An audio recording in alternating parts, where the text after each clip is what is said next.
3 stages. आज हम बात करेंगे उन 3 स्टेजेस के बारे में, मतलब कि 3 सेगमेंट के बारे में जो एक परफेक्ट वेडिंग के लिए बहुत बेस पिलर होता है। मतलब ये 3 सेगमेंट के बेसिस पे ही हम एक परफेक्ट वेडिंग कर सकते हैं। और अगर आपको नहीं पता कि परफेक्ट वेडिंग क्या होता है तो आप हमारे आई बटन में वीडियो आ रही है, उसे जाके जरूर देख लेना। वहां से आपको क्लियर हो जाएगा कि परफेक्ट वेडिंग होता क्या है। जो लोग भी किसी वेडिंग में प्लानिंग करना चाहते हैं, किसी प्लानिंग में हेल्प करना चाहते हैं या फिर वेडिंग प्लानर बनना चाहते हैं, उनको ये 3 स्टेजेस जानना बहुत ज्यादा जरूरी है।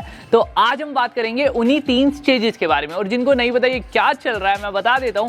हम एक फ्री ऑफ कॉस्ट वेडिंग का कोर्स करा रहे हैं जो यूट्यूब के ऊपर अवेलेबल है। प्लेलिस्ट आई बटन में मिल जाएगी और प्लेलिस्ट को डिस्क्रिप्शन और पिन कमेंट से भी आप देख सकते हो। मजे की बात यह है कि आप आज से ही वो कोर्स कंप्लीट कर सकते हो और आप भी एक सर्टिफाइड वेडिंग प्लानर बन सकते हो। ज्यादा डिटेल के लिए फिर से आई बटन में जाके देख लेना। अब हम बात करते हैं कि ये 3 सेगमेंट, ये 3 स्टेजेस होता क्या है। उससे पहले हम ये समझ लेते हैं कि what is segment. Segment is a particular part of something. मतलब क्या हुआ कि एक पूरी चीज का एक छोटे से हिस्से को हम सेगमेंट बोलते हैं। जैसे कि मैं एक एग्जांपल देता हूं, ये जो आपके सामने दिख रहा है इसको हम पिज्जा बोलते हैं, और ये जो अब आपको दिख रहा है उसको हम बोलते हैं पिज्जा का सेगमेंट या पिज्जा की स्लाइस।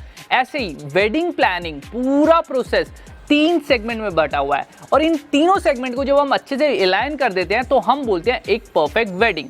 अब हम समझते हैं पहले सेगमेंट को। पहला सेगमेंट है प्री वेडिंग सेगमेंट, दूसरा सेगमेंट है मेन वेडिंग सेगमेंट, तीसरा सेगमेंट है पोस्ट वेडिंग सेगमेंट। ये तीनों सेगमेंट मिलके एक परफेक्ट वेडिंग बनती है। तो सबसे पहले हम समझ लेते हैं प्री वेडिंग सेगमेंट में क्या क्या आता है। Pre wedding segment, pre wedding segment क्या होता है अब हम उसको समझ लेते हैं। प्री वेडिंग सेगमेंट हम उस टाइम पीरियड को बोलते हैं जब क्लाइंट का रोका हो जाता है और शादी होने वाली होती है। उस टाइम के पीरियड को हम प्री वेडिंग सेगमेंट बोलते हैं। किसी किसी क्लाइंट में 6 महीने, 3 महीने, 9 महीने, 12 महीने, ऐसे बहुत लंबा टाइम उस सेगमेंट का रहता है। और अभी उस सेगमेंट में ही हमारा ऑलमोस्ट 75% काम कंप्लीट हो जाता है। जैसे कि वेन्यू बुक करना, वेन्यू सिलेक्ट करना, वेन्यू को फाइनलाइज करना, RSVP करना, गेस्ट की, वेंडर्स को फाइनलाइज करना, वेंडर को सिलेक्ट करना, वेंडर्स को एडवांस देना, फाइनल आपका डिजाइन और डेकोर करना, कॉन्ट्रैक्ट बनाना, और मेन बाय लाइसेंस करना और इंश्योरेंस बाय करना। तो ये सारा मेन काम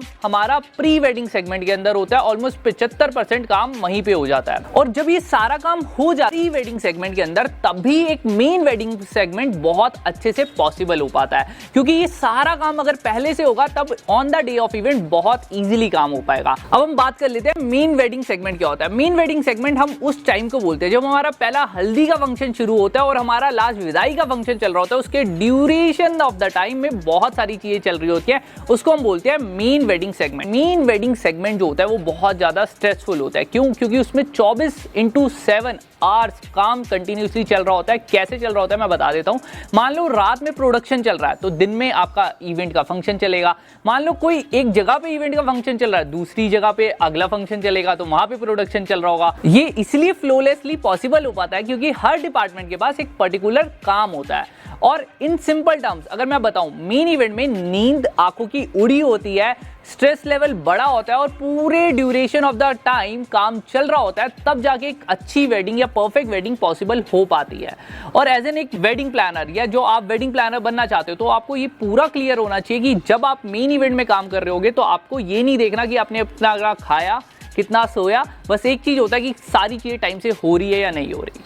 ठीक है, इसी के साथ जब ये खत्म हो जाता है वहां बारी आती है पोस्ट इवेंट की। पोस्ट इवेंट क्या होता है? पोस्ट इवेंट हम उस टाइम को बोलते हैं जब ये सारे फंक्शन खत्म हो जाते हैं। उसके बाद मेन टाइम आता है बिलिंग का, सारी चीजें फाइनलाइज करने का, हैंड ओवर लेने का। तो उस टाइम क्या होता है? उस टाइम हम क्लाइंट को सारे हैंड ओवर देते हैं। मतलब जो भी हमें सामान देना था, लेना था, वो सब हम करते हैं। जितने भी बिल्स होते हैं हम उनको क्लियर कराते हैं, जैसे कि वेंडर का, टीम का, वेन्यू का, सभी के बिल हम क्लियर कराते हैं। बिल क्लियर करने के बाद हमारा मेन फोकस होता है क्लाइंट से लीड लेना या नए वेडिंग के लिए कुछ अपडेट लेना कि हाँ आसपास आपके रिश्तेदारों में कौन सी वेडिंग हो रही है, तो वहां से आपको नया काम भी मिल सकता है। और फीडबैक लेना मत भूलना। जब आप ये सारी चीजें कर लेते हो तभी आप एक परफेक्ट वेडिंग करवा सकते हो। और अगर आपको नहीं पता देन आप राइट वाली वीडियो देख लेना, परफेक्ट वेडिंग क्या होता है। और अगर आपको ये कोर्स शुरू से शुरू करना है तो लेफ्ट वाली प्लेलिस्ट को फॉलो कर लेना। And wish you success and thank you so much. अपनी सिटी कमेंट में मुझे बताना, मेरे को भी पता चले आप कहां से देख के ये वेडिंग का कोर्स कर रहे हो और कहां हमारे वेडिंग प्लानर बनने वाले हैं। Thank you so much and bye.